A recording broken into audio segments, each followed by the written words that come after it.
Hey, everybody. Welcome to episode 4 of the 40 Years and 40 Beers podcast. This is your host, Bob Bain, with your host, Joe Massey. We also have special guest. I had an intro that I wrote down. He's the creator of 11 independent films, the newest of which is Harvest. He's published 2 New York Times best-selling novellas. He's dabbled in the world of stand-up comedy and open mic nights. He's been an esteemed IT professional for the better part of 2 decades. He's a friend of mine and a friend of ours. He's a devoted husband, a loving father. He's a self-proclaimed Lost TV series expert, complete with Dharma Initiative merch and booze. He's a friend of the show. He's the 40 Years, 40 Beers podcast first guest, first proper interview, and the gentleman who gave us our first movie screener. He's been nicknamed by me as the Devil, and for a short period of time when we were kids, the ladies called him Big Dick Dangler, the Hoe Strangler. I'm so glad we've stayed in touch over the years, ladies and gentlemen. Chad motherfucking Repko. Hey, yeah. So, Welcome to it, buddy. Thanks, guys.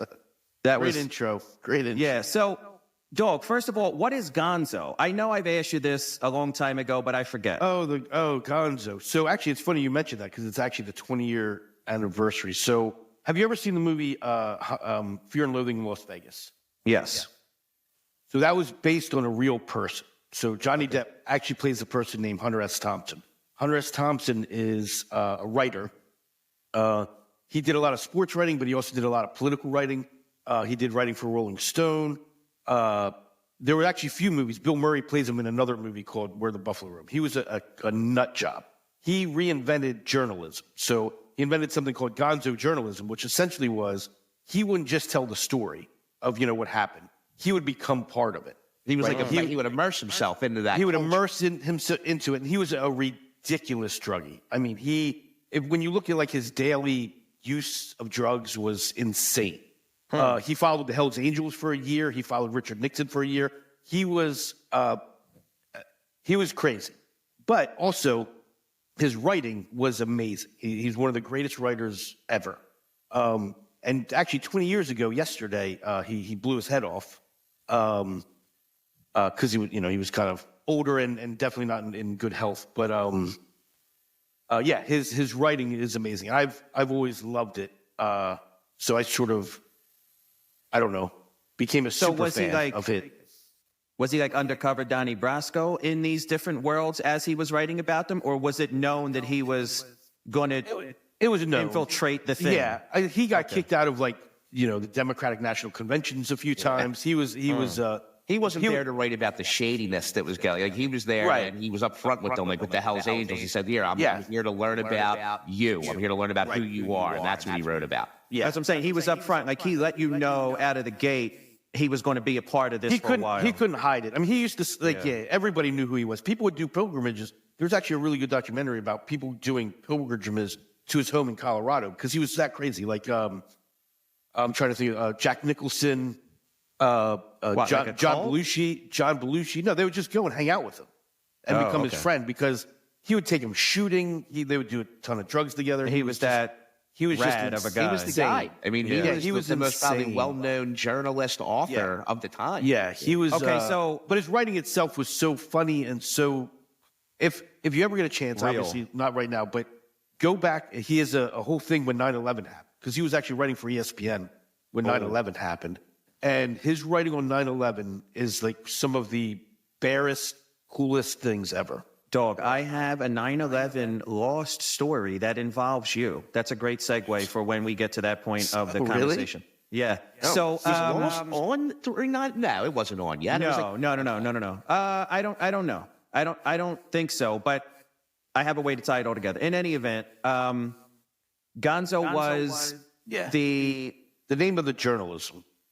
And it was just this concept of immersing yourself with the people or in the thing so that you could properly write about it and represent it. Yeah, like I think it stemmed from, he actually went, so Fear and Loathing in Las Vegas is a prime example. He was meant to go and cover a race for Rolling Stone. And it turned into him just doing a whole entire weekend of drugs, psychedelic drugs, in the craziest place on the planet, right? And it turned into this counterculture epic story. Things like that. So, and me, growing up, being in the psychedelics at the time was it was very. There's nothing prolific. wrong with that. Very. I know. Believe me, I know. But Because, like, I've seen you wear Gonzo shirts before. You have it on your wallpaper in your computer at work. I see it hanging behind you. And I wrote it down because your son is wearing Gonzo, a Gonzo shirt in Harvest. I usually have the symbol in all of my movies somewhere. Okay. I try to. So Yeah. he wakes up. He goes straight to. Can we talk about specifics of the film or no? We can't do that. Yeah. Okay. Yeah. So absolutely. he wakes up. He goes straight to Pop in the Hood, and he's like, I don't know anything about cars, and he's confused on how he got there. But Yeah. and if these were intentional, I wanted to understand why. If these were mistakes or parts of the film that didn't hold any relevance, then we could skip over it. But what year does it take place in? Can you say that? Hey, Devil, by the way, that is a monster glass of whiskey. Yeah. Oh no, this isn't whiskey. I'm sorry. I'm sorry. Yeah. No. Yeah. No, there's mostly soda in this. I was like, I'm impressed. This is actually it's actually believe me, no, I can't do that. I've been sick this week, so it could have helped. But no, this is actually Pilar rum. It's blonde Ernest Hemingway rum. That's what I'm. Ernest Hemingway. Ernest Hemingway. Look at you, Hunter And S. a six-toe Thompson, cat. Ernest Hemingway. I know. Gonzo. During COVID, I got real bougie with my alcohol. Oh, I mean, why not? Everybody had a ton of money. You couldn't spend any. Right. Yeah. Exactly. But yeah, no, it's modern time. Because the film. like Mostly. there's a scene where you do a close up of a PS1, but then when he's playing the video game, it's a PS4. Yeah. When I say modern times, it's more like Yeah. within the And then few years. his girlfriend's got an iPhone, but then you see a boombox on top of the microwave. So I wasn't sure if it was just we're doing whatever we can. That's not an important part of the story, or if there was a significance to the timing jumping wasn't around. So the PlayStation 1 was a knock to. I used to play this game called Nitrous Oxide, which I think is the funniest name for a movie or a game for kids. And so that's what he was playing with the PlayStation 1. And as far as I know, you can only play it on the PlayStation 1. But so it wasn't. The timing almost doesn't matter. In its aspect. Okay. No, because I wasn't sure. Sure. I like the part when you made a cameo and you're like, I think they choose who they go after. You know what I mean? Like I thought that was dope. I don't fully understand the whole thing, but I feel like that's a major part of it. The Xanax. Someone calls him Tristan in the movie, but the Xanax is filled for a different person's name. Yes. And it's a flip on one of the people that you credit in the credits. Yes. And that's our prop guy. So that was an Easter egg, right? For that person. And the Xanax. So to back up just a second, right? So this is more of a surrealist type of film where it doesn't necessarily follow, this happens, end of story. So there's a bit of surrealism to it where the entire thing, essentially, if you really wanted to break it down, is more just about anxiety in general. We all sort of have our own panic attacks. We're all sort of a little effed up in our That's for damn selves, sure. right? So I've been there. So I'm currently there. and there's a level of paranoia to it. So this sort of is where I was kind of going with it, sort of in a David Lynch sort of way, which is more broad than here's the actual story, right? So I don't mean to cut you off, but I'm going to blow your sure. mind about something. Okay. I love David Lynch, and I have never seen Blue Velvet. Wow, really? That's never definitely seen it. one of the top ones. Like you would think that if I'm really into David Lynch, that I would it'd be in my collection, and I would watch it once every 6 months. It's hard, even being a huge David Lynch fan. It's very difficult to just throw on one of his movies and watch it. You know what I mean? Like, Well, he's very complex. yeah, it's very difficult sometimes to watch. You know, Boys in the Hood is on. Hey, boom. Okay, let's sit and watch this for the next 2 hours. No problem. I can't believe you just brought that up. But David Lynch is a different. You know, you can't just. Hey, what am I doing the rest of my day? I'm going to watch David Lynch. That's a Matt, do you believe that he just mentioned Boys in the Hood in our conversation last night? His Chad, son. my 14-year-old son is laying on the couch. I come in. He goes, "Hey, Dad, you ever see Boys in the Hood?" I'm like, Lord, what? Yeah, I was. We got to 9 talk years old now when that movie came out. I was like, "Doughboy's my homie." Oh my goodness, yeah. And my that's one of my son's favorite movies of all time. Actually, when we watched it together. Yeah, he loved it. My son is a very intelligent kid. I was like, yeah, you know, California was crazy at that time. He goes, I thought it was Atlanta. So, watched the whole movie, didn't even know where it was happening. And they reference it probably 45 times in the film. Oh, yeah. Oh, yeah. So No, sorry, brilliant back to David. I'm just so David Lynch is a very difficult watch, and that's kind of where this whole idea of this short was lingering with me for a little while, and it was actually supposed to be even weirder than it is now, and I started filming it, and I'm just like, okay, this is too effing weird, so let's actually make a bit of a story. So you know, we did that, and it was good because then we actually built our own set. Like, this is the very first movie I ever did where I actually built a set. Literally went to Home Depot, got slabs of wood. Yeah. To you know, whatever. put on stuff. It was insane. Now, how's that anxiety? I mean, is that kind of anxiety driving when you have to take on that much of a project? It's more problematic for my wife than it is for me, probably. Because and the thing with this, I don't ever, you know, sit down and say, hey, I'm gonna write a movie. Let me do this movie. It's something that just bothers me for a long time. I'll go to sleep and it'll be in my head ticking like a beat. You know what I mean? Like, you just have a beat in your head. You're like, shit, what is this? And then you kind of suss it out.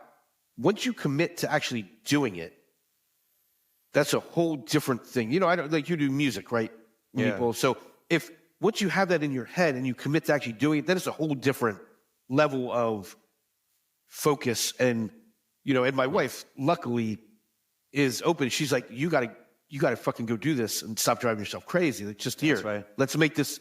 Oh, you want to build a set? Let's go to Home Depot, right? She's very hands-on and saying, let's get this out. Yeah, sure. But for me, yeah, once that's there, like once we had I bought the wood, and I think we didn't build it for like another week. But that whole entire week, I was like, maybe if we do this, maybe if we do that, what if we do that? And, you know, my wife was just like, look, shut up, we're going to do it. You know what I mean? Yeah. So I can't get it out of my head. Well, you know what's funny? They say that people with anxiety are actually the best employees.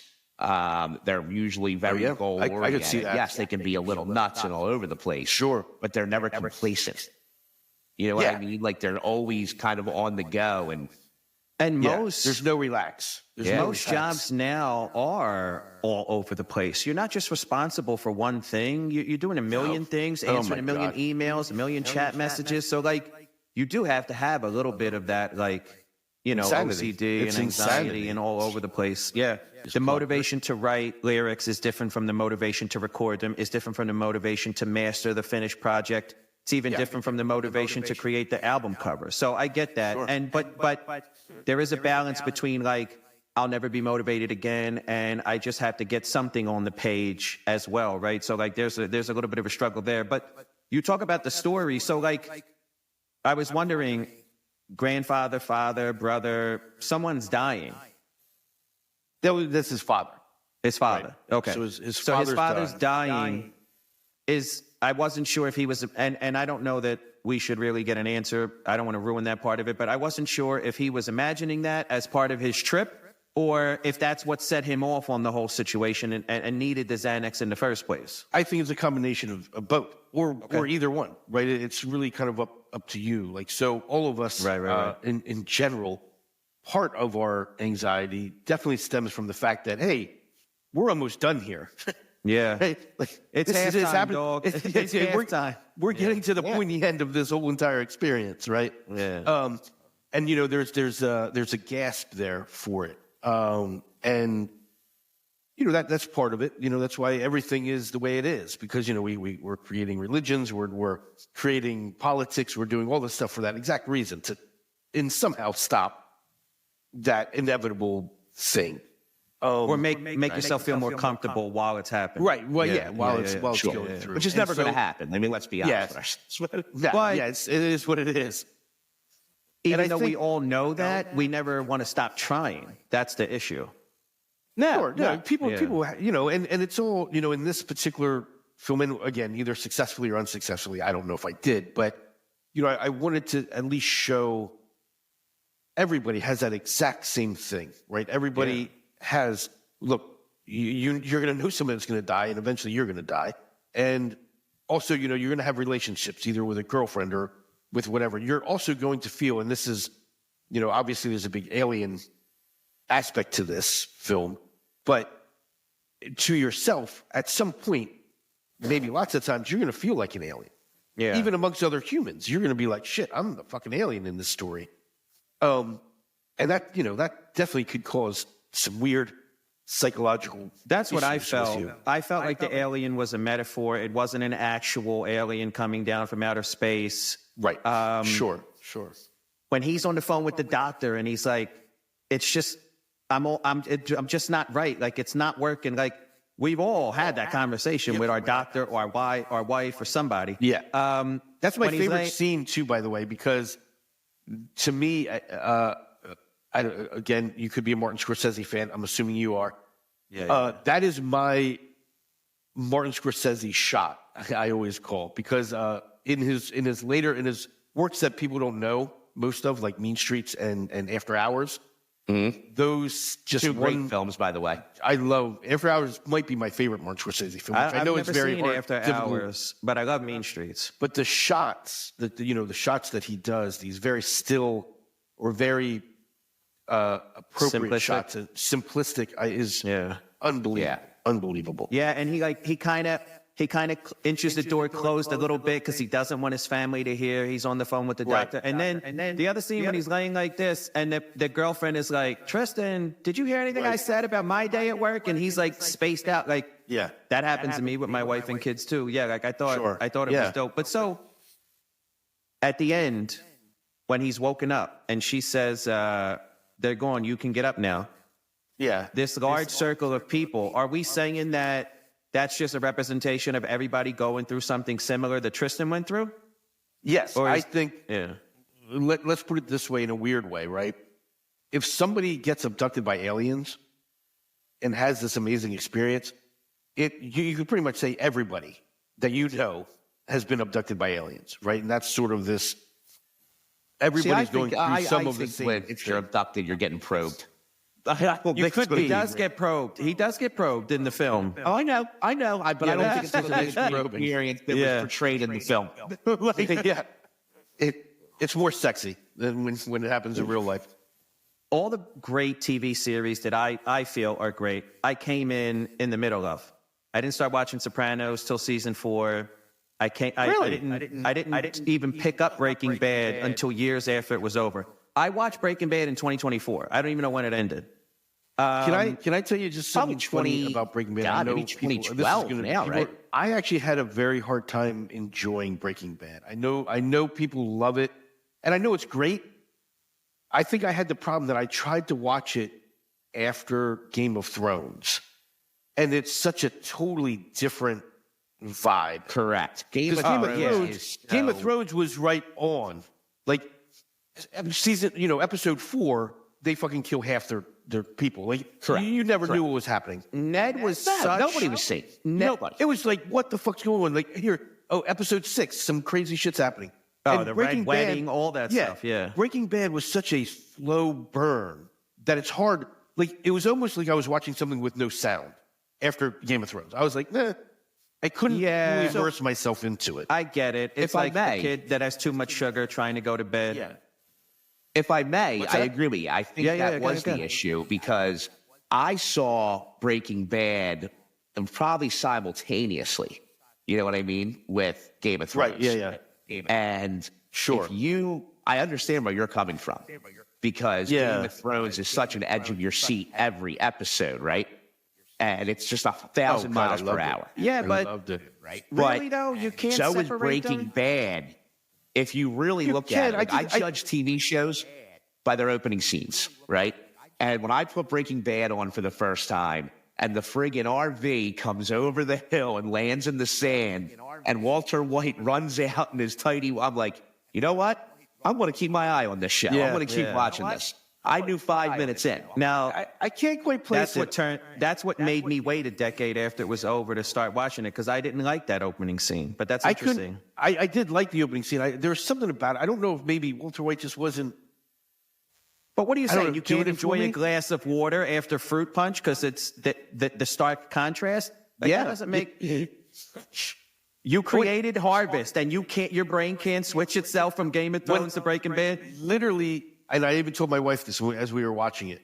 We watched Game of Thrones, and then we were watching Breaking Bad, and I turned to her, like, I think it was episode 3. When the tub thing, like they were doing the tub thing, whatever episode. With the acid, yeah. Oh, that's phenomenal. I love that It episode. is great. It is great. But I turned to her and I said, I just kind of want to see somebody's throat get cut.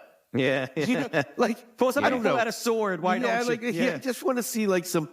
To me, Game of Thrones, other than the ending of it, was one of my favorite TV shows. Right. Yeah. So I always say this about Walking Dead because I did love Walking Dead for a little while, but I'm a huge fan of the comic books Walking Dead. And what I did with Game of Thrones and Walking Dead were two separate things. I didn't read the books of Game of Thrones until after the show.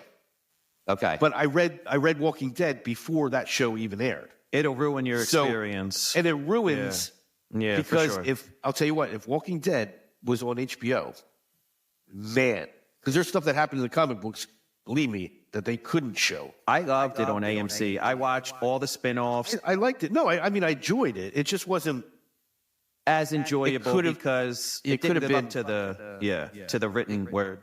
It could have been darker, and that's me projecting my own darkness probably in the. But for me, something. you know how like Tony Soprano is such a horrible human being sometimes? I remain in love with Tony's character till this day, no matter how horrible he is. Killing his nephew. The first time I saw Tony kill Christopher, I cried. No bullshit. And I still love that character. Walter White became a scumbag to me throughout the course of the film. For whatever reason, I didn't I do agree. I agree like with him. that. I could agree with that.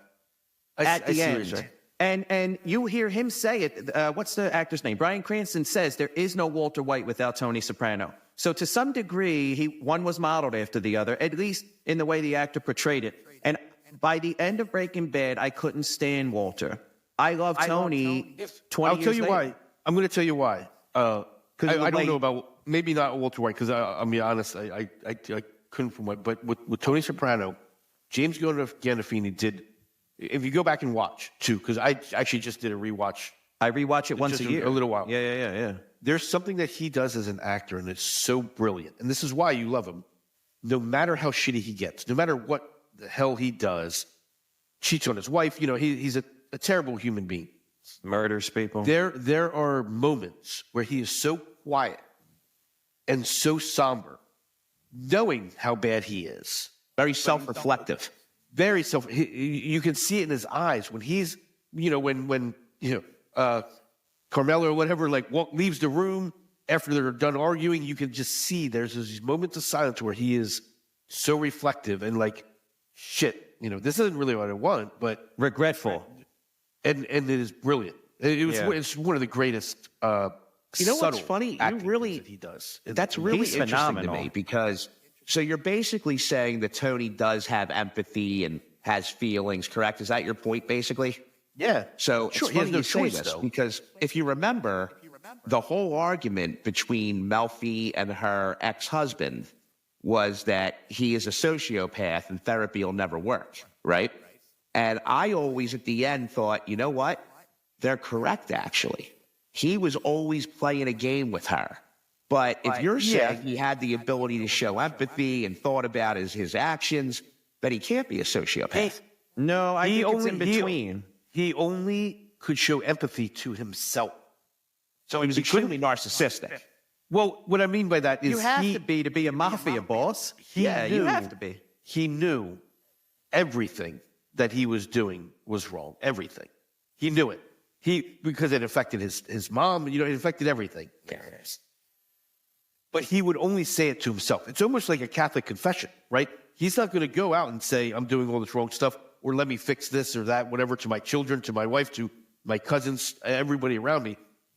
He's going to internalize that. Yeah. Right? In the confession. Which is how it should be, because that whole concept is crazy. He had such a love for animals because he could relate to them and they without them understanding how horrible he was. Well, and humans suck in general, so everybody should think animals are better no matter what. For me personally, I just happen to come into all the series that I feel are great kind of halfway through. And the same thing happened to me with Lost. If you remember, like, you guys were all on Lost from day one, and you were singing its praises. I was there from the moment it happened. And so I remember watching, what's the heavyset guy's name with the curly hair? What was his? Hurley. Who? Yeah. I remember watching him on Hernak's old school TV screen late at night at work. Oh, right, yeah. And he was so into it. You were so into it. Everybody was into it. And I'm like, I got to get. But at that time, there was no like real streaming services or the internet wasn't popping like it was. So I borrowed the DVDs from Chad for like whatever it was, the first couple seasons, that whatever he had. I took everything he had. Yeah. April was pregnant with Repko. So this is the summer of 2009. When did Lost begin? 2006? Year my 2004. My son was born. It was 2004. September. So I didn't start until the summer of 2009. April was pregnant with Repko, and she knew she was quitting her job. She was trying to figure out like how to make some extra money and, keep like contributing. So she signed up for makeup and cosmetology. I remember this when you went to New York. Yeah. She signed up for makeup and cosmetology classes in New York. And we weren't single, but we had no children at the time, and she had just quit her job. Oh, that's like office type shit. Okay. We go, I had like some kind of, I took like an old shitty Windows XP laptop from Mikey with a DVD, with a DVD burner on the side of it. Yeah. I took all your DVDs and we went to New York. So, oh, wow. On day one, I did the World Trade Center tour. Memorial. And then after that, while she was in class, I locked myself in the hotel room and binged Lost. Wow. The whole thing. Whatever was available to me. And then when she would finish class, we would go out to dinner, we would hang out, go clubbing, and whatever we did at night, we were across the street from Madison Square Garden in a hotel room. But after the World Trade Center tour, we didn't have much money. We were preparing for the baby to come and all. So, I just chilled in the hotel room. I got to ask you this question. Go ahead. Were you guys at the Hotel Pennsylvania? Yes, if that's the one directly, physically across the street from the Madison Square Garden.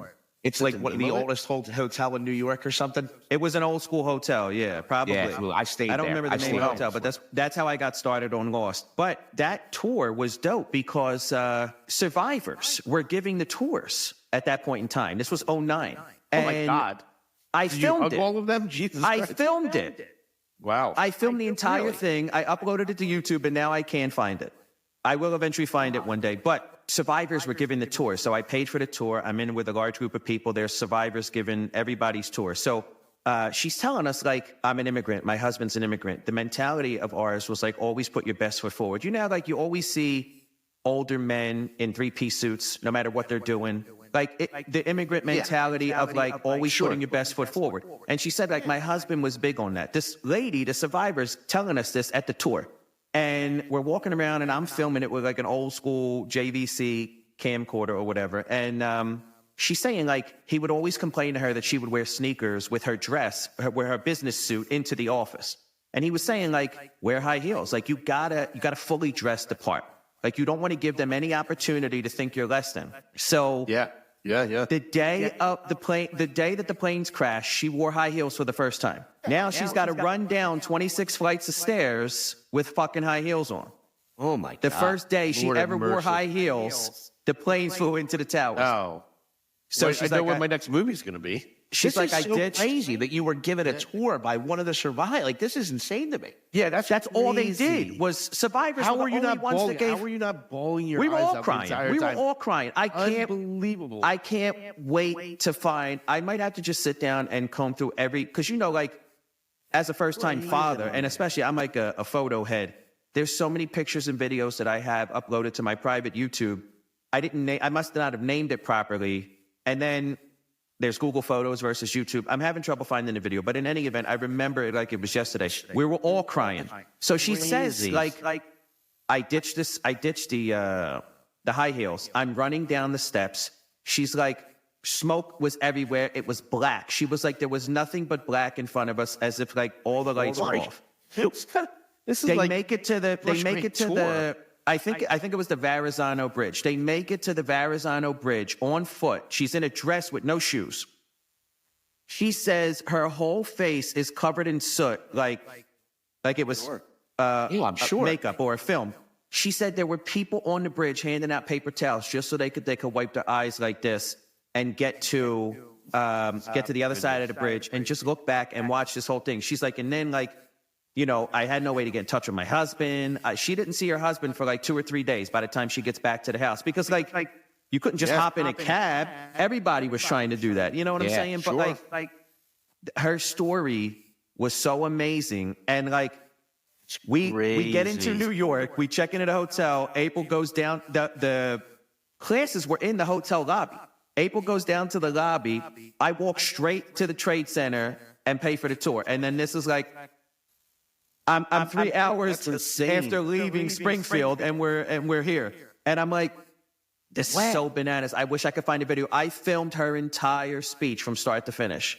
It was unbelievable. But after that, I get home, and then I binge watch. I get back to the hotel, and I binge watch Lost until the trip was over. And I think, first of all, that's a great segue into Lost because Absolutely. So it came out in 2004, and it was totally up my alley. I remember seeing the trailer. Right, for the show. Like, here's a mystery, weird shit's happening. Somebody from Lord of the Rings is in it, so I was like, fuck yeah, I'm on. Yeah. And again, it was a very simple show, and there's all these mysteries. And then it started getting, like, really into, like, everything about me. There's stuff about spirituality. There's stuff about literature. Every single book on that show means something. There's stuff about science, which I'm really into. So, like, there's all these things. Plus, there's this crazy mystery and these, you know, good stories, flashbacks, flash forwards. During the show, and it's one of the first shows that ever did this, or the first show that ever did it, where the audience then started to participate online because the internet was very new. There were message boards, right, and all these websites. And I started to go on them where people would just discuss each episode. I must have seen the entire show of Lost probably 50 times because each week, you would record the episode and rewatch it because there's always be clues, right? There's all kinds of stuff, and we'd take notes. We'd get online. And it got to the point where we started becoming friends online. This is the very first time I've ever experienced that, where now I'm talking to somebody in Germany. I'm talking to somebody in England. I'm talking to somebody in California and this about is the show. This is pre-Facebook groups. Pre-Facebook groups, all of that. And you just go onto this website. It was Dr. Arts's, Station Zero was one, and it became this huge, huge community. And then Facebook came along, and we're all friends on Facebook. It even got to the point where I was actually doing role-playing games online that they came up with of Lost, where we would play sort of like a Dungeons and Dragons type thing, but it would be all Lost. But Lost edition, But Lost edition. Okay. And we would play how many people were involved in this?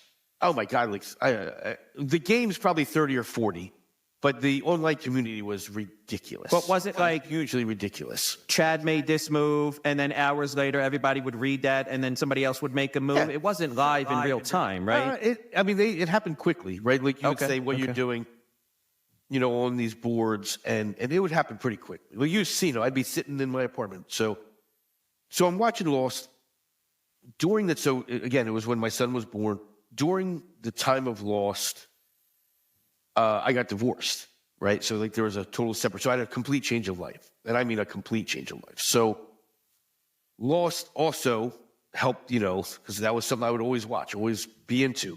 And all of these people, as silly as this sounds, all of these friends online who have never met, even to this day, never met, helped with all of that, right? It was this huge community. Just like, honestly, on the show, all of these strangers came together and sort of helped each other go through whatever the hell they were going through. So look at you. And it was very special. And I'm still friends with all these people today. Like on Facebook, we're all friends. We talk constantly. And it was so well done. I know a lot of people have problems with XYZ, but I could care less. I think every episode is brilliant, and I think the entire show is brilliant. And that's sort of my lost thing. The ending, to me, which I know is very divisive and people don't like it, is great to me because spiritually, and believe me, I'm an atheist. I'm 100% atheist. Starch. Oh, you and I are starch. going to get along well. I'm an extreme almost to the very, very far atheist aspect of the world. But the spirituality or the coming together of humans and what humans mean to other humans, the ending of that to me is what life is all about. Again, to me. I think it's so great when you can attach a positive memory to something, a song, a TV show, Sure. a book, Absolutely. anything. Yeah. It makes it so much more special. But to almost be living out your own version of it, while it's happening, I think that's Yeah. So And there was just a documentary that came out called Getting Lost. And it's really all about the fans and all the people in the documentary. I know people in the documentary, like I've talked to them. And even Bobby Moynihan. Here's a funny thing. So, because I've made my wife watch Lost more than once. And part of our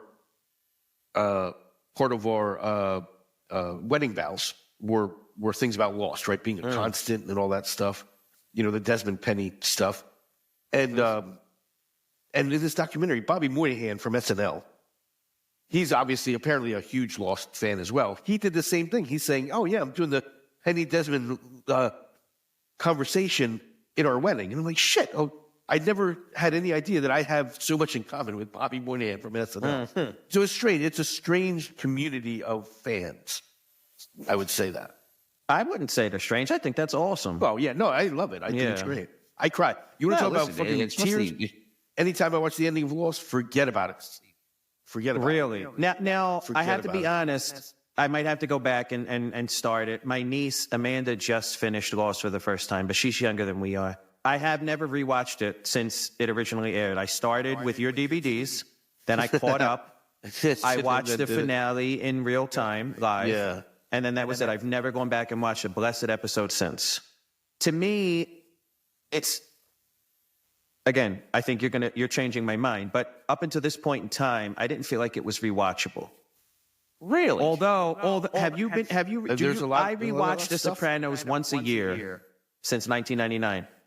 I've rewatched Lost. I've never rewatched Lost. I've never even had the desire to, but I loved it when it happened. That was my first show I binge watched. Do you know what? You know what's funny? This will make you laugh.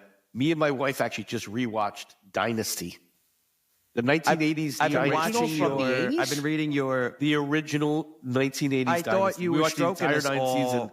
on Facebook when you post about it. I thought you were making it all up.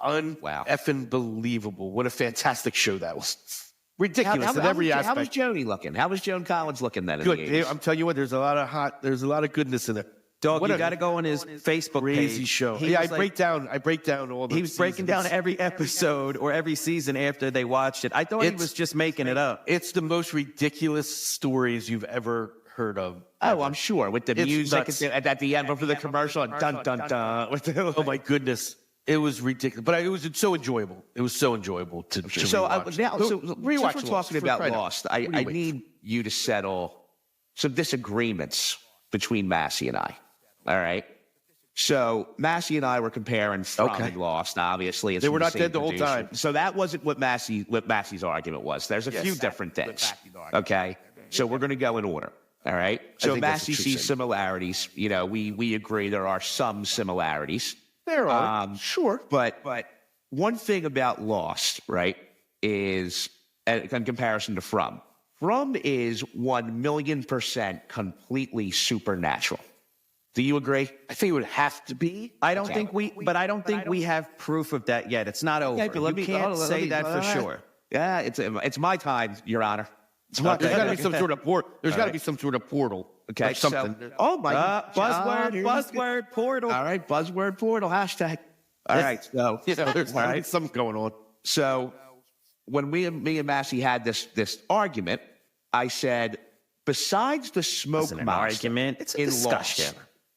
Lost does not really have a supernatural concept.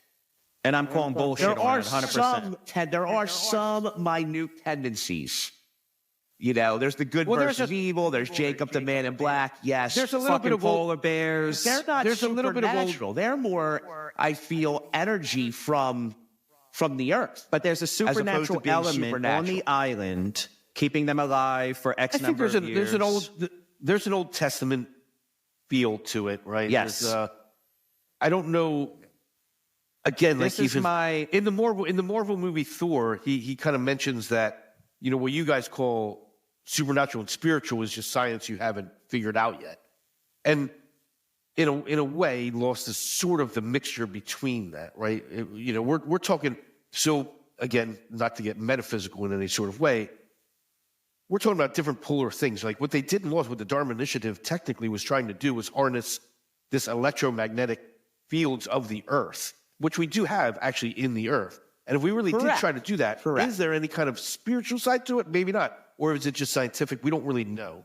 Okay, let's stop there for a second. Like the polar bears, Massey keeps bringing up the polar bears. The polar bears No, aren't it's just an example of supernatural. what I'm trying to bring up, but I don't have a good way to articulate it, but I think Chad just did. The So polar let's bears put a were just brought label. there.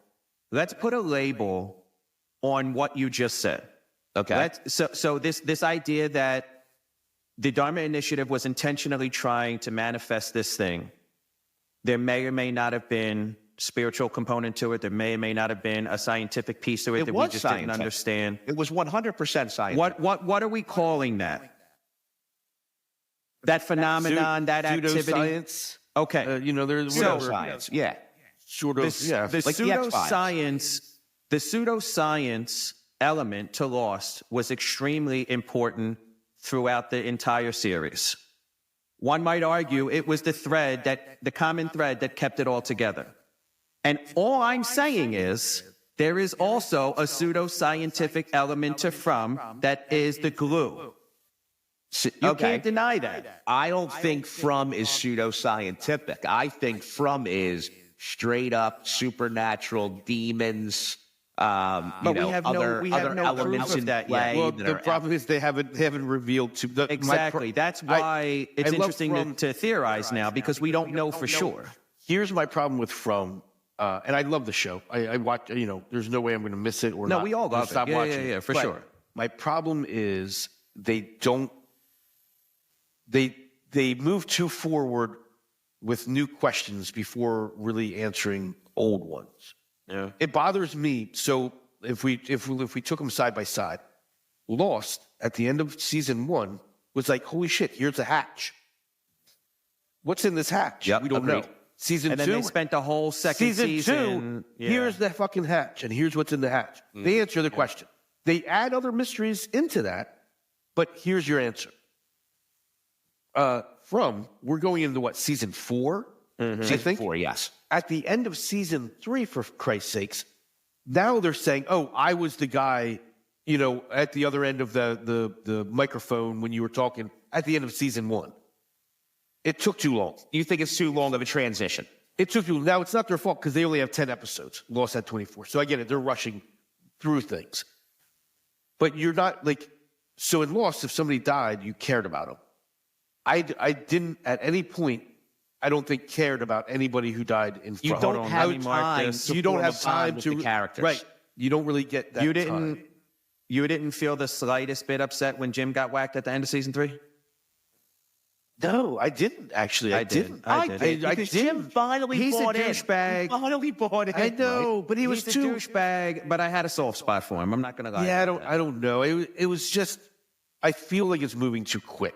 Now, I don't here's a want it to question move I too have quick. for you, and I said this to And Matt. she came back too quick. And by the way, when she left at the end of I don't know, She season came back 2, super fast. She came Yeah. back fast. I'm like, wow. Well, it was half an episode. She was Yeah, back. you gotta Yeah. leave that. You gotta let that breathe a little bit. Oh, you mean when she Same left thing. and went back to the town and in the yeah, hospital? like that was way When too. he quick. pushed her But out the you window. know what, Chad? Like you're saying, they can't let it breathe because of the No, that's- intense time they have. I know, But if that's they the problem. helped answer more questions, we would be okay with the pace. Right.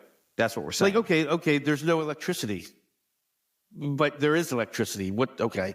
So again, Nothing. yes, I agree. Why are there no power lines or anything? Could there be a phenomenal explanation to all of our open items at the end of the entire series that would satisfy us? I think the answer could be yes. It could be Elon Musk. Who knows? Right at this point, who knows? Don't get much riled up with Elon Musk. And what was he saying earlier? We're just going to keep on going with about sociopaths and stuff like that. He's all fired up. Artificial intelligence, social security numbers. Don't get here's the other thing. The other thing they talked about is, and you're right, because now my mind's going, Chad. Remember, what's the guy? The guy's been there forever. What's his name?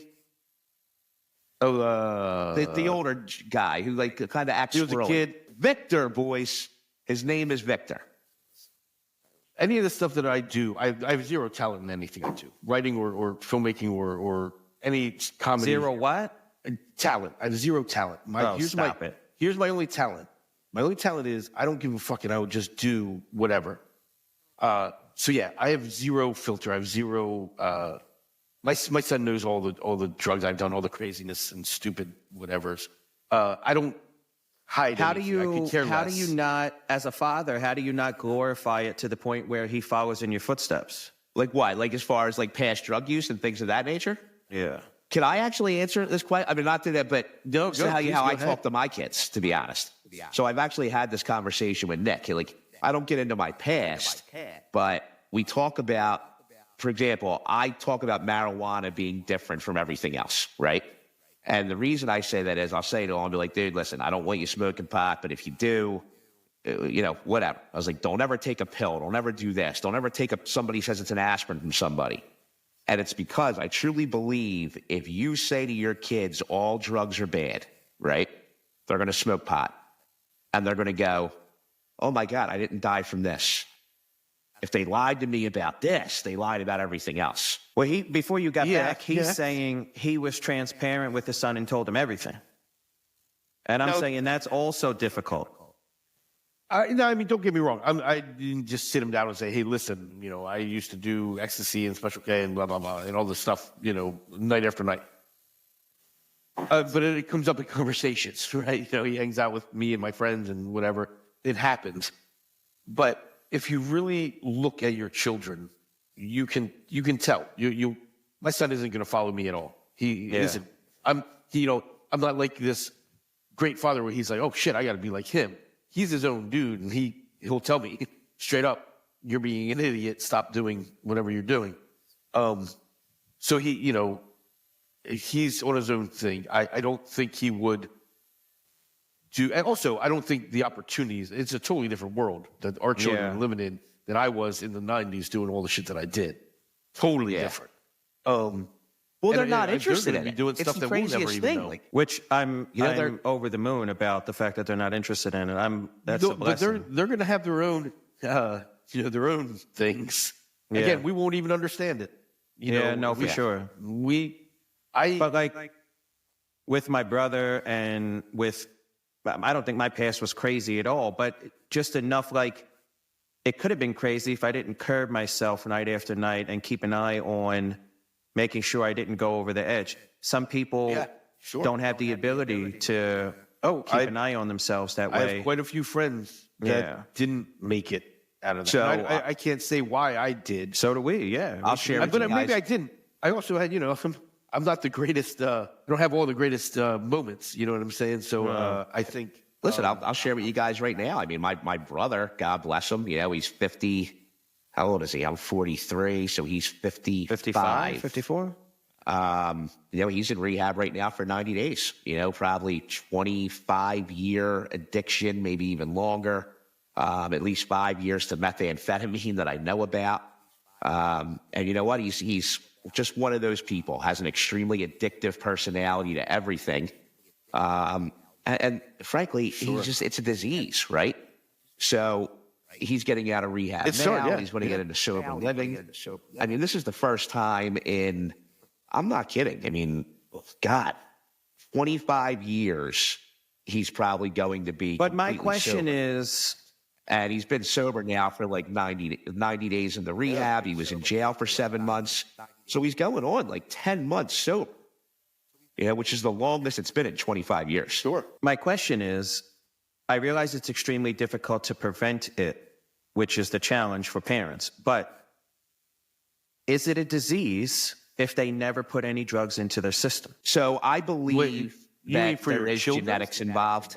For any human being on Earth, the disease could be just like, like a wart or cancer. Like it lays dormant and then something makes it crop up. The something that makes it crop up with drug addiction is taking them for the first friggin' time. Scientifically, I don't think it's the drug itself or what the drug does. I think it's the end result, right? So there's other things. This could be a good segue for you. Even sexual things, right? Your fetishes are always there, right? There's a maybe genetic. There's something within that DNA that you like this. Maybe it's from your childhood. Maybe it was just always there. Same with alcoholism. Same with serotonin, with drug use. Whatever releases serotonin. Same with people who are crazy, about jumping out of airplanes or fucking military people, right? They're gung ho on something, right? And no matter what, if they try to just sit and watch regular TV, they're going to be angry and pissed off. There's something else happening. I get it, but my point is, let's use the airplane scenario for example. Sure. If it's hammered into your head your entire life that airplanes are horrible, and if you never get on an airplane, you don't unlock that part of yourself that loves jumping out of them. Right. Well, that's a trap. Sure. That's what I'm saying about Bob's brother. When he makes the statement that it's a disease, I wholeheartedly agree with that. But it's only a disease if you don't take it serious from the gate and you don't refrain from doing XYZ thing. So that's what I'm saying is, as a parent, I'm trying to stop at nothing, especially because my brother died. Bob's is still here, thank God, and he's doing the best he can to stay around. But like, as a father, that paranoia of, am I doing everything I can to make sure they know this shit is horrible and don't ever touch it? Because if they refrain from it, my odds of them never letting the disease kick in are way greater. Sure. It's not realistic. It is, but... And by the way, just you thinking that's that... what I was going to say. Just you thinking that is already you doing everything you can, right? There's plenty of parents who are just like, man, whatever. Correct. It's tough. It is a whole nother anxiety to have a child. Terrible. And that's anxiety. what's horrifying, right? Yeah, like you can do everything you want and everything you can, and it still may not work out the way you want.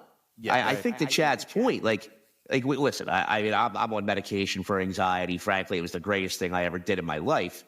But you're always going to have that anxiety, right? You're always going to wonder, are you doing the right thing? Are you doing the best by your children? We have no idea. At the end of the day, Mass, they're eventually the ones who have to go out and live in that world. Yeah. And if you can wake up, look yourself in the mirror and say, you know what, I did everything I could to make sure they lived the best life possible. They were straight and narrow as possible. Then you can look yourself in the mirror and say, I was a great father. You know what I mean?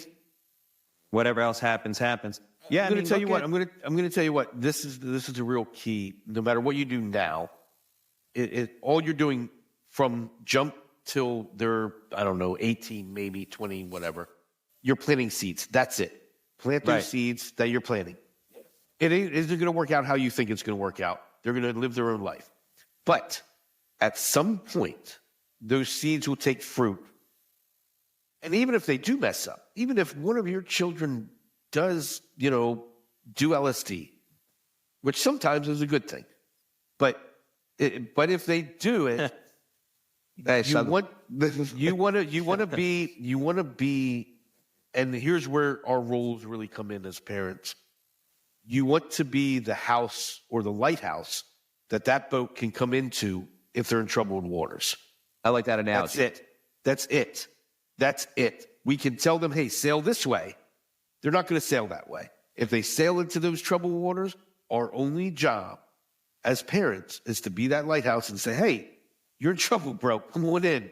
We're not going to judge you. We'll take care of you. We're going to be here. And we'll, we'll have our opinions, but you know, I hit you with what I told you so. you have that place to land. You know what's funny, Chad? And that's it. I always say, and this kind of piggybacks on your point there, where your job's to plant seeds.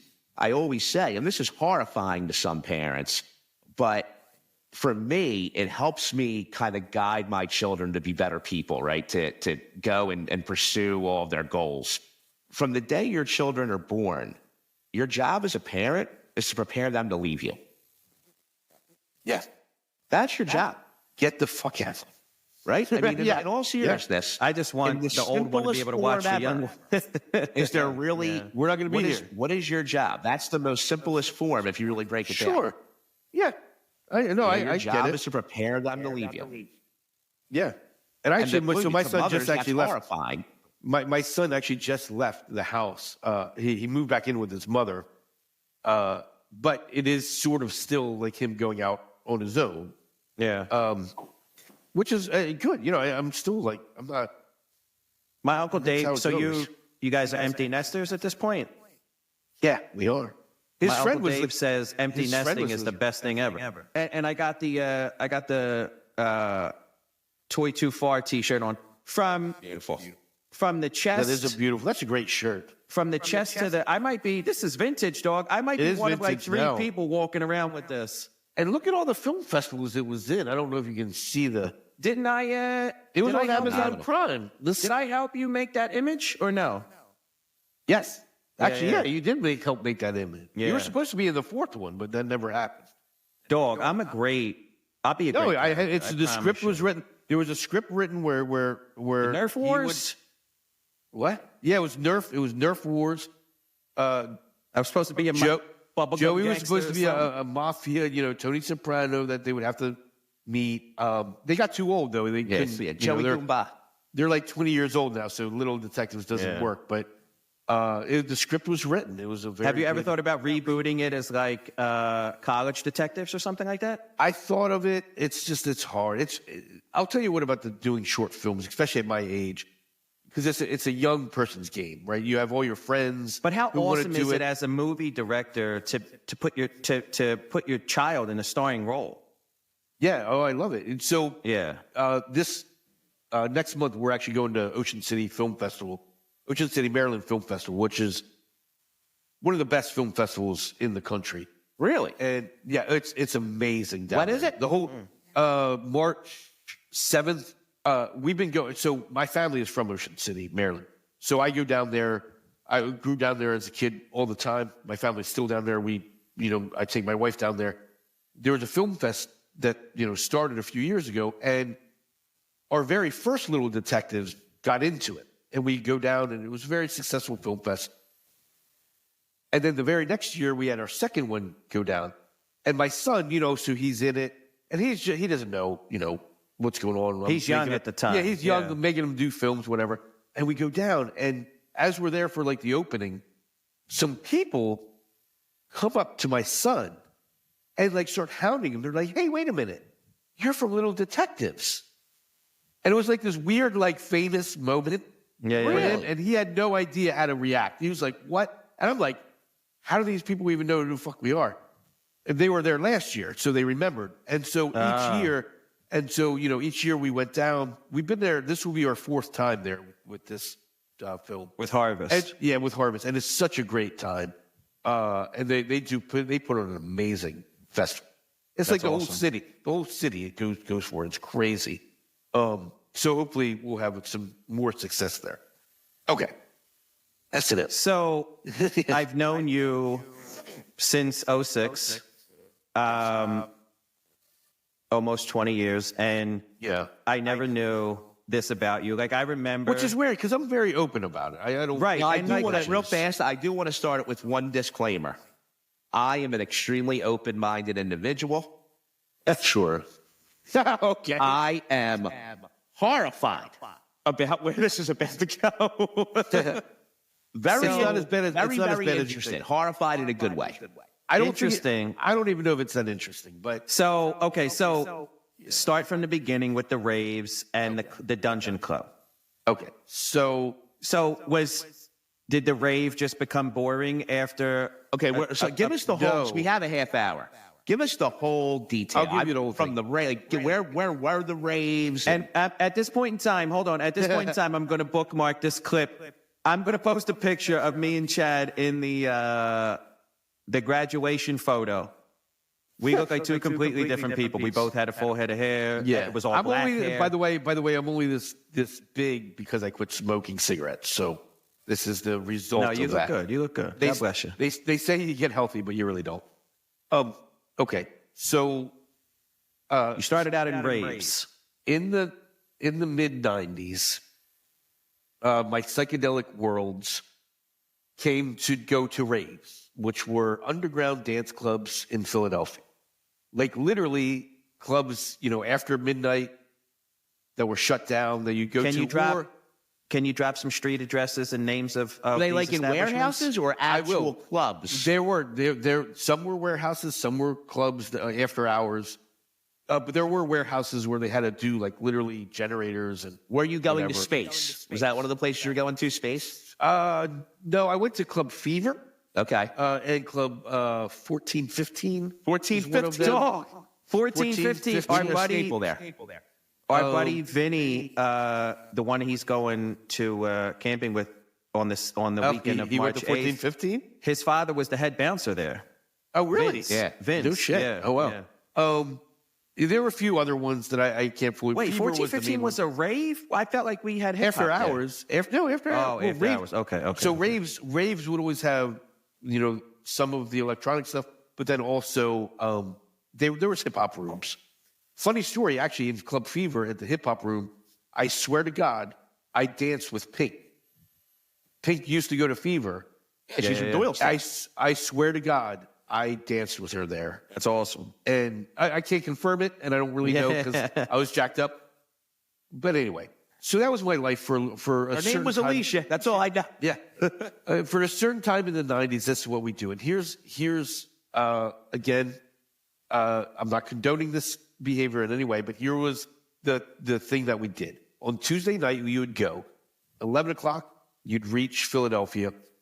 You would buy the substances that you would use that night, which were very many chemicals. Ecstasy. So wait, you LSD. weren't copping in your own neighborhood, like in Pot? Were you? No, have you you, would have get you it grown up there. in Pottstown? Did you grow up in Pottstown? I grew up in Pottstown. So you weren't copping in Pottstown. You were copping when you landed. Yeah, when you in landed, you'd get Center whatever. City or whatever. Okay. Whatever was there, many different things. And throughout the night, you would do multiple. Many different things. Many different Yeah. things. That would last until the morning. So 8 o'clock a.m., you drive home. Where I live, there's a very cool hippie forest, right? Like where it's called St. Peter's Village. Like where Victor's mother's tree is, that kind of forest? Yeah, Like- yeah, there's okay, there's a okay, nice okay. forest that you can See how go I brought to. it back in there? You know what I'm So saying? That's called a callback. Right. So we would go, we'd go and finish the rest of the stuff that you'd have because in your pockets you still have stuff. And you would do in the the rest of the forest. stuff. And then the whole rest of that day, you'd be fine, sleep a little bit. And then Thursday night, you do the exact same thing. Yeah. So you're up for kind of a few days and whatever. And things got a little weird at that point. So in order to, again, And how I've old always- are you at this point in time? 19, 20-ish. Okay. We're talking 1997, 8, so maybe 20. Okay. I started getting a little weird with anxiety, right? Like, so obviously that's going to mess you up. And so I started, there would be panic attack type scenarios and just weird whatever. So in order to combat that, I also read a lot. And one of the books that I read is called Venus and Furs, which is a very old school book about basically the beginnings of S&M, sadomasochism, which is a sexual, I don't know, like a certain meditation, right? That you do. The first time I've ever heard that. So It explained that way. Okay. and so it is. So, if you really think about it, S&M itself is, if you are somebody who is very fired up and very aggressive, you're usually sexually submissive, right? And, Really? Okay. In a spiritual sense, that's how you balance, right? Because it's all about balance, right? If you're submissive, you probably really need to be a dominant, right? Where you have that balance in your life. Again, it's just people saying stuff. So whether it really works or not, who knows? Can you But see my face? psychologically, that is. Yes, we can see your face. So, but that is You missed the part where he called it meditation. Yeah, but hold on. I'm is. really, and I'm just sorry. I'm really upset. I'm sorry. But I came into when somebody said, yeah, you know, the dominant. So I obviously missed a good segment. So have we transitioned from the raves to the dark rooms now, or whatever we called it? Yes. So what is a dark room? A dungeon. So also in Philly, Philly was not just raves, right? It was a big city, so they would have after hour dungeon clubs, right? Which would be S&M. Wait, was Dungeon just the name of the club, or was it designed like Oh, a it dungeon? was like just the Right? Was it the old skinny guy from hanging on the wall, or what? Yeah, was it like? yeah, it kind of was. It was like you know, when what's his name in Game of Thrones? You know, where he's on the Because thing. dungeon, because that lends itself to the S&M activities? Yeah, Okay. sure, Okay. sure. Okay, so Yeah, like Not so. So real again, quick. it's just there were whips and chains and whips. shit? So S&M chains, is hook- sadomasochism, correct? Yes. Yeah. Okay. Correct. So the one part you person missed- is, so you have to make sure that you have one person who's into being the dominant and one person who's into being the submissive, correct? That's the general Take side off. of it. Yes. So this also comes into light. So I was trying to not do drugs anymore, right? I was trying to sort of I was having my own problems, so I'm trying to just figure other ways to reach that. And what was did you say you discovered a book that broke down the origin of S&M? Well, so Venus and Furs is one of the very first books about S&M. Okay. And it's literally like the So the- you're on the this father path of trying to change the portion Sort of your life around where you're doing drugs and you're not happy with it, and you read this Correct. book. Yes. But also, at the same time, I learned about, so there's a person called Bob Flanagan. Again, Google this person. There's documentaries about this person, Bob Flanagan, who is the world's most super sadomasochist of all time. He was diagnosed with cystic fibrosis at a young age. So doctors were telling him he's going to die at like age 9, age 10. He was literally living in pain his whole entire life. You know what cystic fibrosis is, Mass? No. It's like a lung It's a lung thing. issue. Yeah, lung extreme mucus and you know, fluid. Right. He was going to die at any time and in constant pain. The way he balanced it out was with S&M. So he became the largest. He was at museums. He was the exhibit. I need to cut you off for a literally second because I'm a little nervous. Yeah. So you just said he thought he was going to die by 10 years old. Yeah. When did he start? I don't know that we can be talking about this if we're talking no. doing S&M. Later in life, he started doing. How long did he live? When did he die? He lived to like 47. Okay. He All lived right, for we're a good. long time.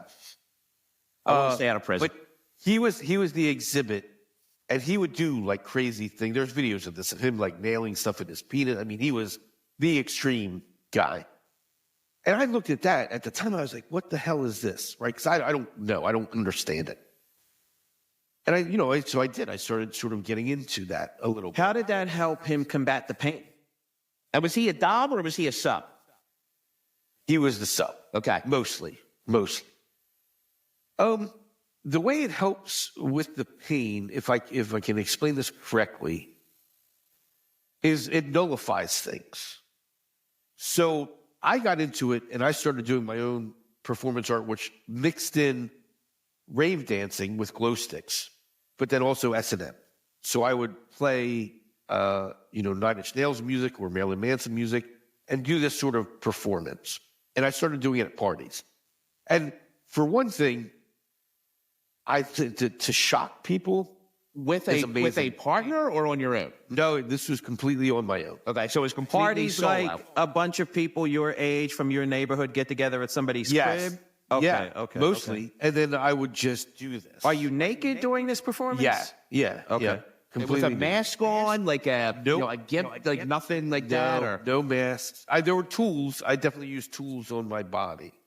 okay. So you were basically doing S&M to yourself. Understood. Understood. Got it. To the music, to the And music. it was like a performance. Okay. Sure. And the people, the high from that literally was these people never seen anything like it. In fact, they probably didn't expect anything like it at the time that they saw it. And I love that part of it. Like the hey, here's something you've never fucking seen, right? Sure. Yeah. But then at least personally for me, it's really out of nowhere. Like it's out of body. It's an out of body experience. So did that replace the high of the drugs? Yeah. Oh, absolutely. I totally stopped drugs altogether since then. So can I ask you a question? Yeah. So the euphoria came from the reaction to the performance, not necessarily the S&M. Is that accurate? Or the adrenaline from doing the performance?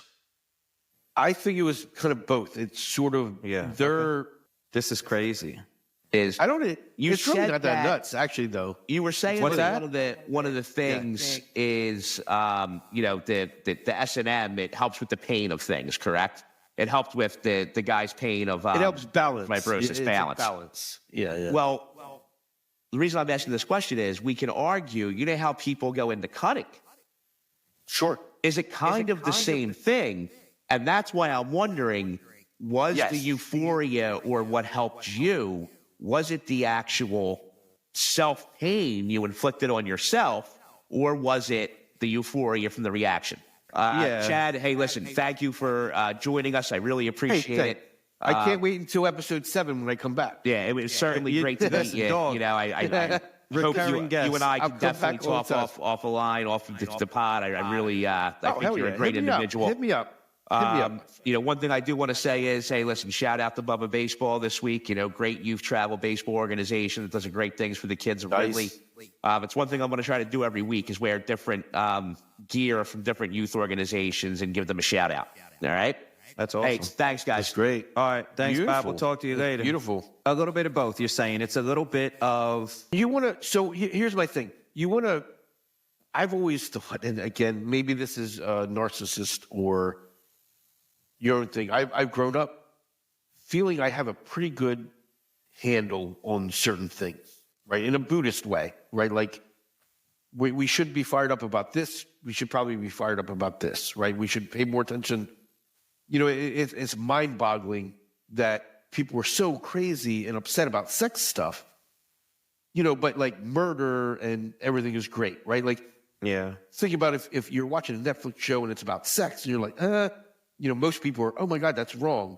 But like, we watch murder stuff all the time and it's crazy. And at a very young age, I've totally understood that. I feel like we really don't have a good handle on things. That's true, because if you were, now it gets a little different if there are women in the room, but if you were at a party with all guys and two of them broke out into a fist fight, that would be the best thing ever. Right. But you're at a party with other men and women your age, you take your clothes off and bust out a glow stick. Sure. And it's the worst thing ever. Yeah, exactly. Yeah, it's a I get weird, it. That's a good... It's a weird thing. I always felt like I wanted to wake people up to like, hey, yes, this is weird and crazy, but it's totally normal. It's a complete normal thing, and everybody just needs to fucking loosen up. Again, it probably wasn't very successful. I'm sure I pissed off a lot of people. But it got to the point where when I was doing that... But it was therapeutic for you at it was the same time. It was also therapeutic for me, but I got paid. People bought me to do it at bachelorette parties. So I did it at bachelorette. Yeah, I did it at bachelorette. Bachelorette, okay. Yeah. Not bachelor. The bachelorette. Big difference. And so it was such a weird, again, it was a very short period of my life. But what, like we're talking a year, 18 months total? Probably a year, I'm sure. I don't know. But when people, when the takeaway is a year of S&M helped me kick my drug habits, I don't see anything wrong with that. No, sure. Yeah. A year of S&M by myself. Yeah. Making a little money on the side, I might add. Yeah, I think, it was great. Helped me kick my drug habit. There's nothing wrong with that. It's a fantastic story. Yeah, right. How come that hasn't made it into a short film? You're out of your mind actually. Right now, no, dog. it did. I did. When I went to Temple, I did a film. It just never came to fruition. I did an actual film, like on film. which was sort of S&M-ish, and it just didn't really work out. But was it your journey, or was it just an S&M film? Yeah, it was just an S&M film. Dog, I don't know if somebody wants to make a movie about me, it can't be me. Like, you know what I mean? I can't make my own movie. No, but you could retell the story. You could retell the identical story with other characters. Sure. I think it is. I try not to necessarily. But that's a great short film premise, dog. You're out of your mind right now if you don't think what we just said. The fact that the main character. So what I'm writing right now, and this is going to be years in the making, is an actual feature, which is the 90s. So it's basically the film I'm making is Stand By Me, but in 1996. So group of friends go into the woods, do drugs, coming of life, scenario, but in 1996. And there will be a bit of that in that. It will be a very personal film. Well, I just want to write it. I actually don't want to make the film. I just want to sell the screenplay. A feature film isn't haunting. I realize getting someone to say yes is a different story, but do you have an outlet to sell a film? I mean, a script? No. Okay. It would be my idea. You'd have to figure that out. Yeah. There's a lot of film festivals that you could just submit a script to, and if it does well, somebody might say, "Hey, let me buy that from you." How does a script, quote unquote, do well? Like the whole audience reads it the same way that they would sit down and watch it? Sure. Really? Yeah. People were just like, come into this lab, we're going to test this new cereal kind of shit? Sure. Really? Yeah. Okay. I mean, I guess. I don't know. I've never really done it. I've never fully done it. I didn't know that was a thing. It makes sense, but I didn't know that was a thing. Yeah. Yeah, you can do a lot of things with. I never believe me, with film festivals, I never expected see it do well in any way. But we've done very good, and we've been to quite a few where so it's weird. It's a strange experience. Explain to me, we were talking about this offline the other day, the music that Danny and I make is just for us, right? We don't purchase the beats, right? We just download them off YouTube, and they're free for personal use. But if you were to put it on Spotify or something, you'd have to own the beats. And so because all our money goes to our family, we don't spend money on the beats. We don't spend money on the Spotify publishing part of it. We just we're comfortable in a world where it's a hobby, it's therapeutic, and there's nothing better than driving around listening to your own album in the car. You know what I mean? But yeah, right. Sure. We don't make any money off of it. It doesn't really cost us anything. I would argue that building your sets and stuff like that costs you a little money. But so I think you're in a similar boat where you don't make tons of scratch off of your short films, right? So when you say my short films have done very well at the festivals, but if you don't bring in income, what does that mean? Just the response, the positive response? I think the response, again, film, it's a genuine question. I'm not being funny. You got to look at it this way, right? In any art form at all, 9 times out of 10, you're not making it. There's no famous things. We're brought up that way because we hey, maybe we can be, fucking Michael Jackson. Maybe we can be Martin Scorsese, whatever.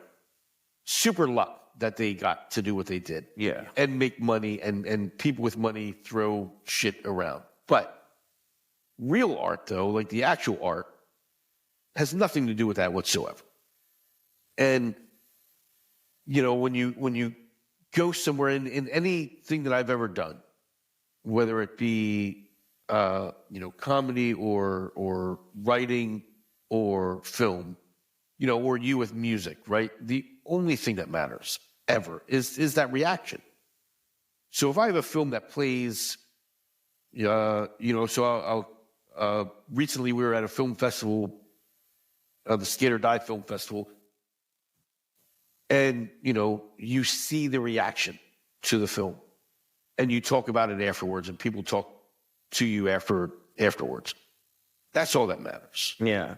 Right. Now, has that when that positive reaction from the crowd or that conversation of, hey, I just saw Harvest and I thought it was phenomenal. When that warms your heart, when you get that little boost of confidence or adrenaline, has that replaced the thrill of the S&M performances to some degree or another? Yeah, I would say so. Because you transitioned into that to kick a drug habit. You transitioned out of it and then became a filmmaker, essentially. I mean, let's call a spade a spade. I think, well, it was congruent. So I was a filmmaker first. Okay. I think, but was the positive feedback from your art able to compensate for the loss of adrenaline and feedback you got when you stopped the performances? No, it was the making of it. It's the absolute making of the film. The aftermath is whatever. I've always said whatever, people. Yeah, but we just got done saying the reaction is all that matters. The reaction is what keeps you going in a successful fashion. Okay. If everything I ever came out with, everybody said this is shit, I probably would try something different, right? Okay. But it's going to keep you going, and there's that security of saying this is okay that you're doing this because of the reactions. The positive, yeah. But the adrenaline and the importance of it is you doing it, is just getting it out and making it happen. Whether somebody listens to it or not. It's very possible only a handful of people see Harvest. But I still am going to have to do it, no matter what. Right? So, even right with you, it would be, you can't not do it. Yeah. No, right? You for should sure. not do it. You have to do it. Yeah. Right? There would be a hole left. There would be a hole left if you didn't do it. So do it. The lyrics just come to you sometimes in the middle of the night. Yeah. Whatever it is. And as far as like moving, I never thought of it as something replacing something, doing drugs, reading, writing, doing S&M, doing movies, trying to paint, trying to do stand-up comedy, thrifting, right? So now I do thrifting. I don't see it as anything replacing anything. I just see it as part of the whole, right? When you are living this life and living in this world, there isn't just one thing, right? We think that, hey, I'm an IT guy, I'm a fucking mechanic. Right. But that's not it. Things. There's a million things that you fucking can do. And I try to just, musician, right. Yeah. I try to just say, let's just do something, whatever it is. And you do get addicted to those things. I'm totally addicted to thrifting. Oh, yeah. It is me. I think about fucking going to yard sales all the time now. Just be like, hey, can I find something cool? Here, look, check it. I went to a fucking estate sale. Look at this. I bought this. Oh my God. I bought it for $30. I'm going to sell it for $150. I don't know. Wow. Whatever it is. Like, I'm just like, this is fucking cool. I don't even know what this is. Yeah. No idea. But I just, you just got to get interested in things. Yeah. You know what I mean? And it's a weird thing.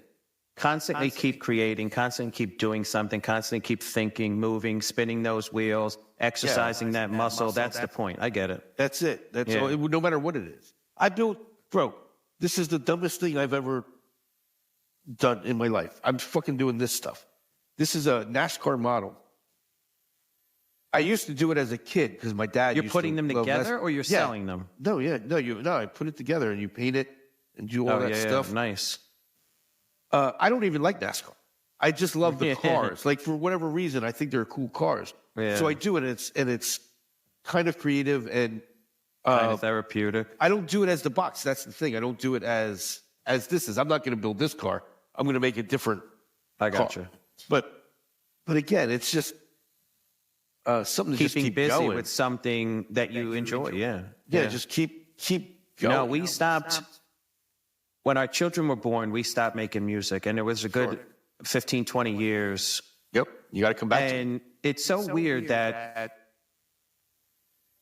no lyrics, no ideas, no songs, no album titles, none of it. entered my mind for a good 15, 20 years. And then one day, I had a Five Below microphone laying around. There you go. And I said to myself, like, I permanently work from home. This microphone is here. I'm at Bless the you. desk. By the way, I need to find that work from home scenario. Tell you that much. But yeah. I said, like, I should just plug this microphone in and do a song. I did like a 5-minute record. I sent it to my buddy. And then next thing you know, 2 years later, we've doubled our catalog. Right. And now we can't stop. And it's like, you can't stop. And because I'm here at the quote unquote studio, it's really just a microphone and a laptop. But because I'm here, I'll do a verse on my lunch break. If April takes the kids out on a Saturday, I'll do a song on a Saturday. Any opportunity that I have, 5-10 minutes, because the writing hits you at any point throughout the day, and you can always write in your notepad. But like you were saying, the recording is a different motivation. It's a different feeling.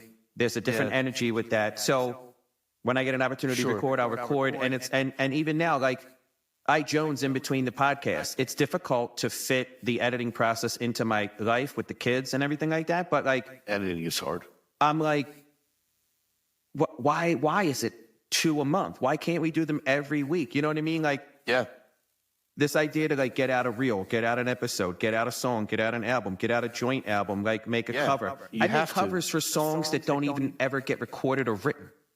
I'll just make covers for shit that I think I have ideas for. Like constantly just doing stuff like that has been a great outlet for sure. And I mean, think about this, like, again, you can't look at it like this is going to make me money. This is going to be the bread and butter. Back in the day, people, before television, people would just sit around the fucking piano and people would play songs. That was their entertainment. It wasn't for any reason. It wasn't for, I'm going to cut a record or whatever. They just did it. And there is just something so beautiful to just getting it out. I mean, there's so many different weird, like on this Sunday, I'm going to host a Dungeons and Dragons party, right? Where I'm telling a story. It's basically a whole movie that these people playing Dungeons and Dragons are going to go through that I've created.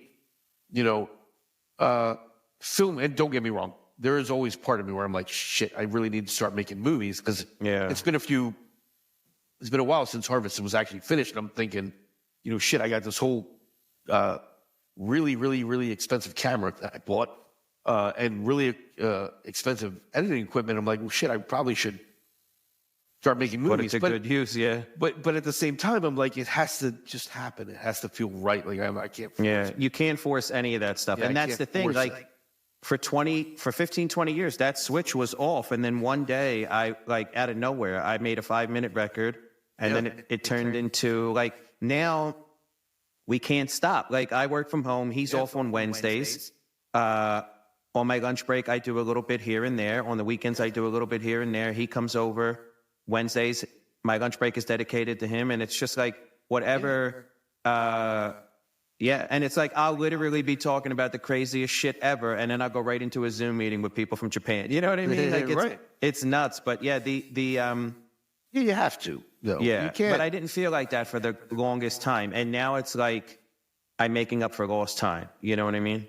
I've always, and again, this is my thing. I don't think I have any special talent in any aspect of what I do. I'm not super, super funny. I'm not super talented with film. I'm not super talented with writing. But the raw honesty. But I just don't care. I just know. Somebody asked me, how can you go up and try to do stand-up comedy? And first of all, I'm going to call it stand-up, but it's not stand-up comedy because people have to laugh. But I'm going to do it. I don't give a fuck. Yeah.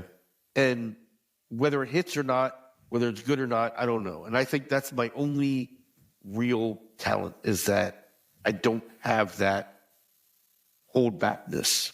The thing holding you back. I'm going to make this film, and it's going to go to film festivals if they like it, whatever. If not, fuck it. And just luckily, by luck of the draw, it's been okay. We've done pretty good with it. But to be able to maintain a full-time job, to put food on the table, but then do all of this stuff off hours, and have it be well received and have it be enjoyable for you. What more could you ask for? No, I mean, that's really it, right?